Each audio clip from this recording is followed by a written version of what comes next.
Everyone. तो आज के इस वीडियो में हम लोग बात करने वाले बिजनेस स्टडीज़ के चैप्टर 3 बिजनेस एनवायरनमेंट के बारे में।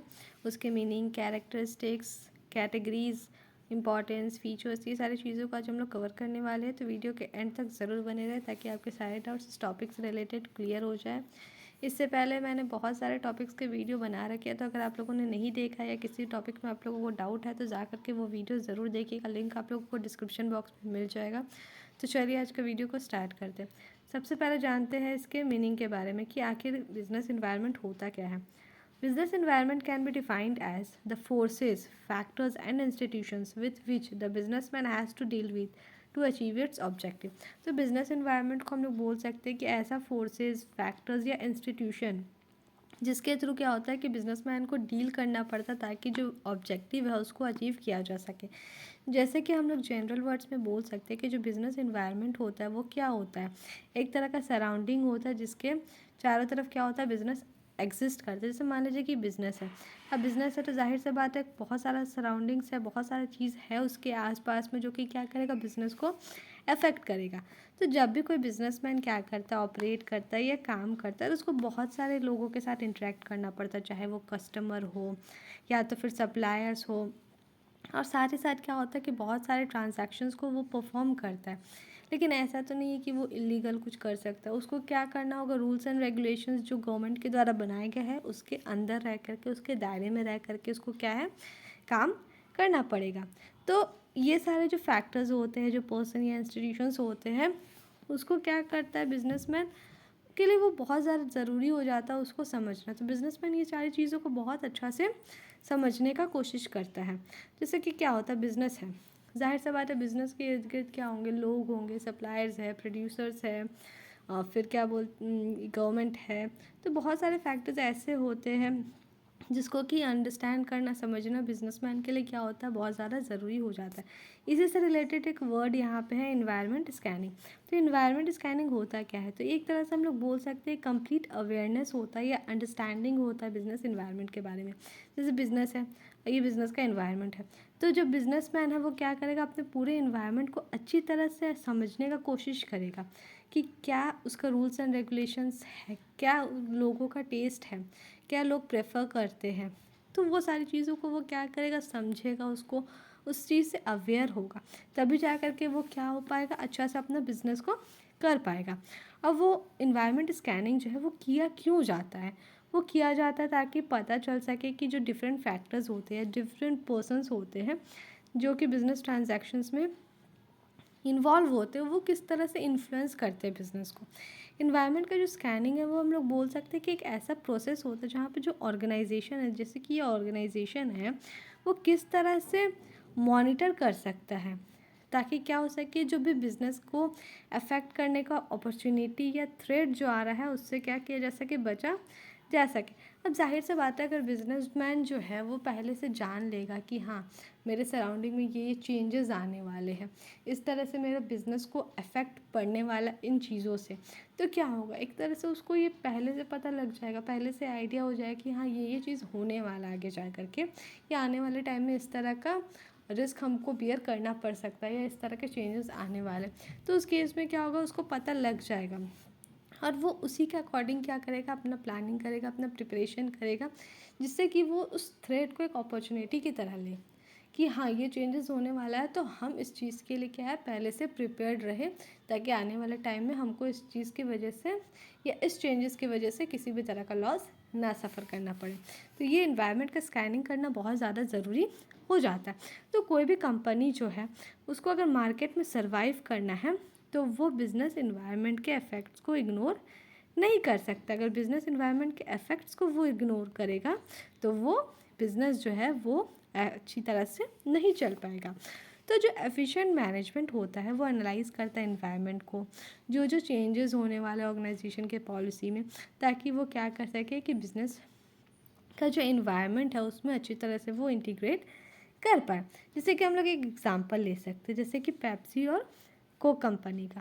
तो एक खबर आया था, एक इन्फॉर्मेशन आया था, एक क्लेम किया गया था कि जो कोक कोल्ड ड्रिंक्स है, पेप्सी है, कोक है, उसके अंदर पेस्टिसाइड्स मिला था। तो गवर्नमेंट जो है या जो हेल्थ मिनिस्ट्री या कोर्ट है वो क्या हुआ था, पेप्सी और कोक को क्लीन चिट दे दिया था कि ऐसा कुछ मिला नहीं था, पेस्टिसाइड उसके अंदर मिला नहीं था। पर फिर भी क्या हो रहा था कि कंपनी को थोड़ा बहुत उसके लिए लॉस हो ही रहा था, क्योंकि एक बार अगर माइंड में ये चीज़ आ जाता है कि मान लीजिए कि उस पेप्सी में या कोक में या कोई भी कोल्ड ड्रिंक में पेस्टिसाइड निकला, तो कहीं ना कहीं कंज्यूमर क्या होता है, उस चीज़ को कंज्यूम करने के पहले डर जाते हैं कि कहीं इसमें भी ना निकल जाए कुछ।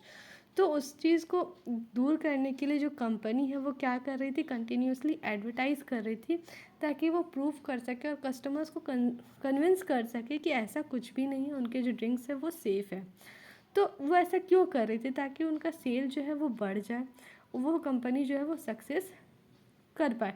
क्योंकि वो उनको पता चल गया था कि अगर एक बार ये पेस्टिसाइड्स जो क्लेम हुआ है उसको लेके कहीं ना कहीं लोगों के मन में ये डर था, तो और उस डर से क्या हो रहा था कि वो उस चीज़ को परचेज़ नहीं कर रहे थे।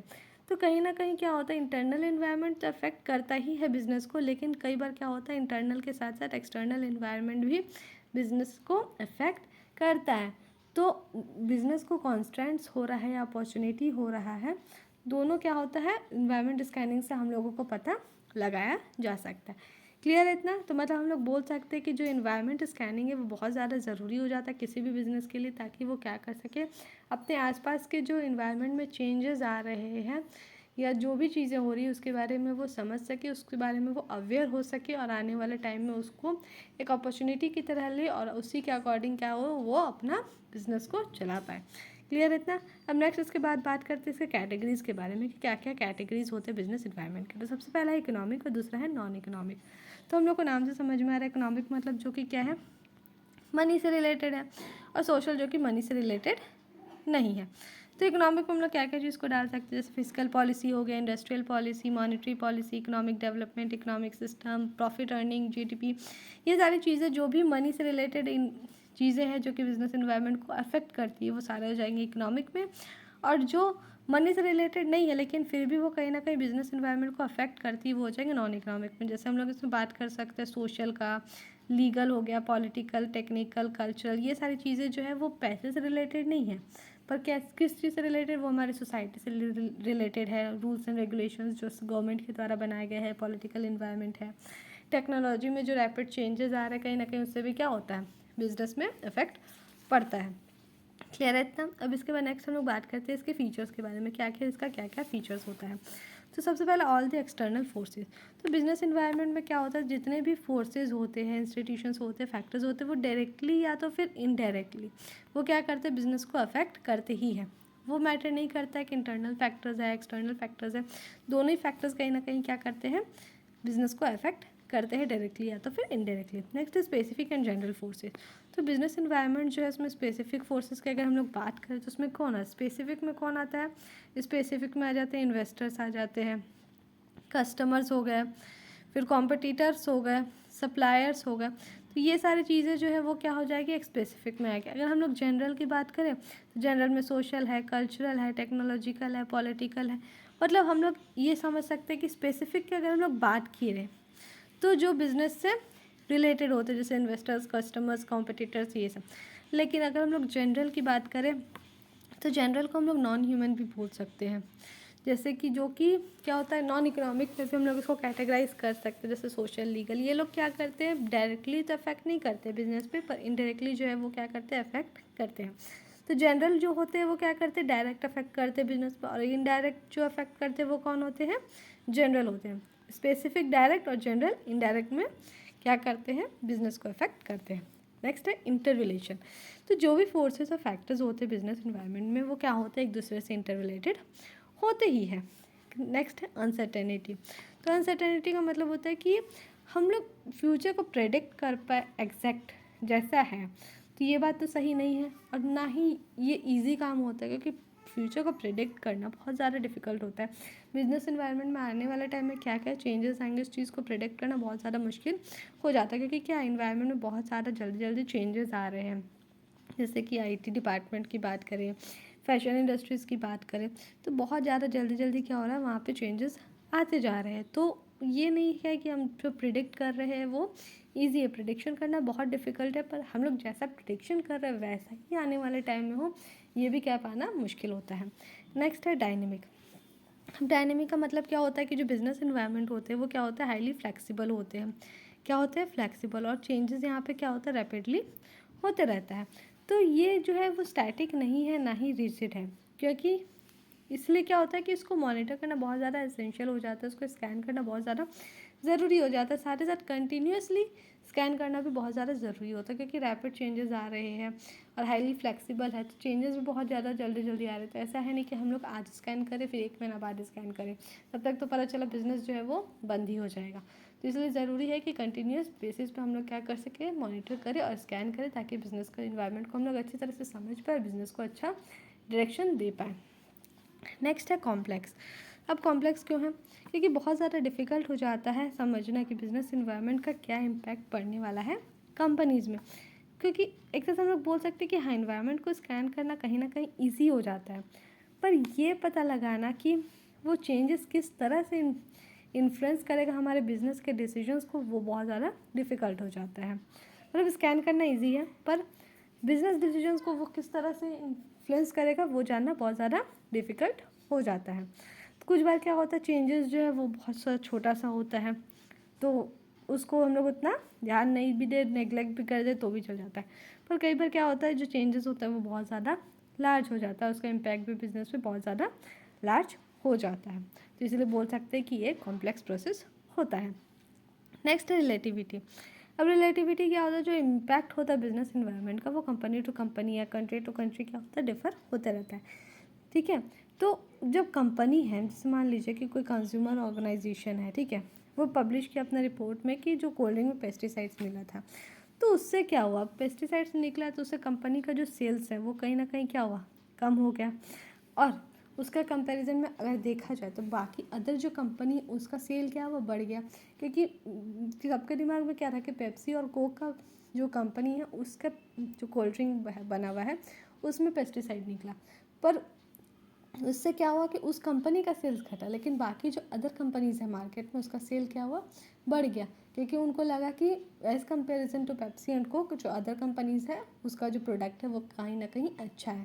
तो ये भी क्या करता है, एक दूसरे के साथ रिलेटेड होता है। अगर एक प्रोडक्ट के बारे में नेगेटिव बात आता है तो उस प्रोडक्ट का सेल्स तो घटेगा ही घटेगा, लेकिन दूसरा जो प्रोडक्ट है उसका जो सब्सटीट्यूट है उसका जो सेल है वो क्या होगा, बढ़ जाएगा। क्लियर इतना। अब इसके बाद नेक्स्ट है इसके इंपॉर्टेंस के बारे में।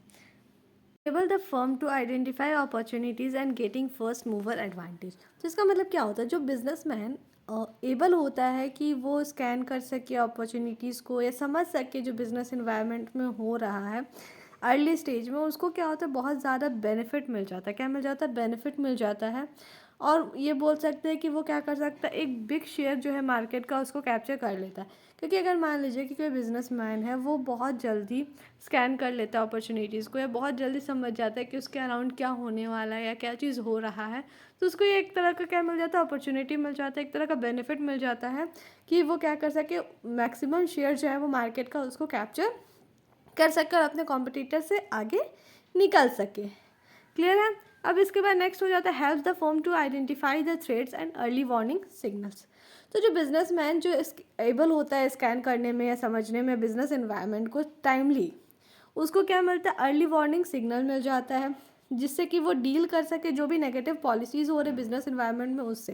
क्योंकि देखिए क्या है कि टाइमली अगर स्कैन करेगा कोई बिजनेस इन्वायरमेंट को, तो उससे क्या होगा कि उसको पता चल जाएगा कि आने वाले टाइम में क्या क्या ऐसा चेंजेस आने वाला जो कि उसके बिज़नेस के लिए अच्छा नहीं है, या फिर जैसा वो सोच रहा है उसके अपोजिट कुछ चेंजेस आने वाले हैं, तो उसके अकॉर्डिंग वो क्या कर लेगा, उस चीज़ को आइडेंटिफाई कर लेगा, या अर्ली वार्निंग सिग्नल जो हम लोग बोलते हैं उसको आइडेंटिफाई कर लेगा, और उसके अकॉर्डिंग क्या कर सकता है, अपना मैक्सिमम जो यूज़ है उसको कर पाएगा। मतलब कि अगर मान लीजिए कि बिजनेसमैन है वो पता लगा लेता है कि हाँ उसके सराउंडिंग में ये चेंजेस होने वाले हैं, ये नेगेटिव पॉलिसीज़ आने वाले, ये कॉन्स्टेंट आने वाले हैं उसके आसपास के इन्वायरमेंट में, तो उस केस में उसको क्या होगा, एक बेनिफिट मिल जाएगा, अर्ली वार्निंग सिग्नल मिल जाएगा, जिसके थ्रू वो क्या कर सकता है आने वाले टाइम में और अच्छा से कर पाएगा। नेक्स्ट है helpful in tapping and assembling resources. अब इसका मतलब क्या होता है, जो बिजनेसमैन है उसको क्या करना पड़ता है, गुड्स को सप्लाई करना होता है मार्केट में अकॉर्डिंग टू डिमांड। जाहिर सी बात है जिस चीज़ का डिमांड होगा उसी के अकॉर्डिंग वो क्या करेगा, मार्केट में गुड्स को सप्लाई करेगा। तो जैसे वो क्या करेगा, जो सप्लाई कर रहा है आउटपुट को, उसके लिए क्या चाहिए, उसको इनपुट भी चाहिए और साथ ही साथ रॉ मटेरियल भी चाहिए। तो उसके लिए क्या करेगा, उसको रॉ मटेरियल चाहिए और बहुत सारा अदर रिसोर्सेज भी चाहिए। तो वो कहाँ से उस चीज़ को परचेज़ करेगा, जाहिर सी बात है उसको पता होगा कि उसके मार्केट में जो लोग हैं उसके क्या डिमांड है, उसके क्या विश है, तो उसी के अकॉर्डिंग वो क्या कर सकता है, उसको असेंबल कर सकता है। तो उसके लिए ज़रूरी है कि वो अपने आसपास के इन्वायरमेंट को क्या करे, स्कैन करे, ताकि उसको पता चल सके कि लोगों का क्या डिमांड है, उसी के अकॉर्डिंग वो क्या करे, गुड्स को प्रोड्यूस करे। और गुड्स को प्रोड्यूस करने के लिए उसी के अकॉर्डिंग वो क्या करे, रॉ मटेरियल और इनपुट को वो परचेज करके लाए। क्लियर। अब नेक्स्ट इसके बाद है helpful to adjust and adept with the rapid changes. अब जाहिर सी बात है कि जो कंपनी है, अगर मान लीजिए बिजनेस इन्वायरमेंट स्कैन करता है, ठीक है, तो उससे क्या होगा, कंपनी को हेल्प मिलेगा। हेल्प किस चीज़ में मिलेगा, मान लीजिए कि वो स्कैन करता है, समझ लेता है कि क्या क्या चेंजेस उसके इन्वायरमेंट में होने वाले हैं। जो चेंजेस है वो इंटरनल इन्वायरमेंट में अगर हो रहे हैं, चाहे वो एक्सटर्नल इन्वायरमेंट में हो रहे हैं, तो अगर उसको पता चल जाएगा कि हाँ ये चेंजेस होने वाले हैं, तो उसी के अकॉर्डिंग वो क्या करेगा, एडजस्ट कर लेगा और ख़ुद को अडेप्ट कर लेगा। उसी के अकॉर्डिंग वो प्लान्स बनाएगा, उसी के अकॉर्डिंग वो डिसीजंस लेगा, पॉलिसीज़ बनाएगा। तो इसलिए हम लोग बोल सकते हैं कि अगर वो अच्छी तरह से स्कैन कर लेगा, अच्छी तरह से समझ लेगा, तो वो क्या होगा, खुद को एडजस्ट कर पाएगा और साथ ही साथ जो चेंजेस आ रहे हैं उसको अच्छी तरह से वो अडेप्ट कर पाएगा। Next, assisting in planning and policy making. तो जो मेजर स्ट्रैटेजीज़ होते हैं या प्लान्स पॉलिसीज़ होते हैं ऑर्गेनाइजेशन का, वो क्या चीज़ को ध्यान में रख के बनाया जाता है, वो बिज़नेस इन्वायरमेंट को ध्यान में रख करके बनाए जाते हैं। क्योंकि जो भी पॉलिसीज़ होते हैं या जो भी स्ट्रैटेजीज़ होते हैं उसको क्या है, इन्वायरमेंट फैक्टर्स को ध्यान में रख करके, इन्वायरमेंट फैक्टर्स के प्रेजेंस में ही क्या होता है, उसको इम्प्लीमेंट किया जाता है। तो ये चीज़ को दिमाग में रखा जाता है, ये चीज़ को हमेशा माइंड में रखा जाता है, इन्वायरमेंट फैक्टर्स को। तो जब हम लोग स्कैन करते हैं इन्वायरमेंट फैक्टर्स को, तो हम लोग को एक तरह से क्या मिलता है, बिजनेस को अपॉर्चुनिटीज़ मिलता है कि वो किस तरह का स्ट्रैटेजीज़ बनाए ताकि वो क्या कर सके, जो अपॉर्चुनिटीज़ आने वाले हैं उसको वो ग्रैब कर सके। Next, improvement in performance.